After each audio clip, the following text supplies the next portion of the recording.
දුෂ්‍යන්ත වීරමන් කියන්නේ සන්තෝෂ් වීරමන්ගේ බාල සහෝයුරා. තමා ගායකයෙක් වූ කතාව පසුගියදා දුෂ්‍යන්ත මාධ්‍යයට හෙළි කරලා තිබුණා.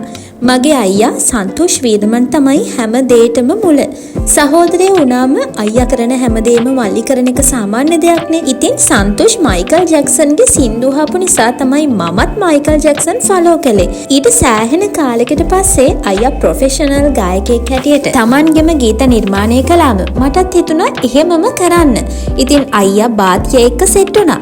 ඒ වගේම මම සෙට් වුණේ ඉරාජ් එක්ක. අපි මුලින්ම පටන් ගත්තේ පානා සෙනෙහස ගීතෙන්. ඊට පස්සේ වැඩක් කළේ නැති වුණත් මම පටන් ගත්තු ගමන තනියම හරි කරගෙන යන්න මම තීරණය කළා. අද වෙනකොට ජේත්තු නෝනේ, කරලිය, නෙළුම් විලෙන්, මතකේ හසරල්, වාසනා ලොවක්, දේ දුන්න වාගේ, අහන්න ආදරේ තරම්, ගෝමරමාලා, ඔමරි ලතා සහ තවත් ලස්සන සින්දු ටිකක් කරන්න මට පුළුවන් වුණා.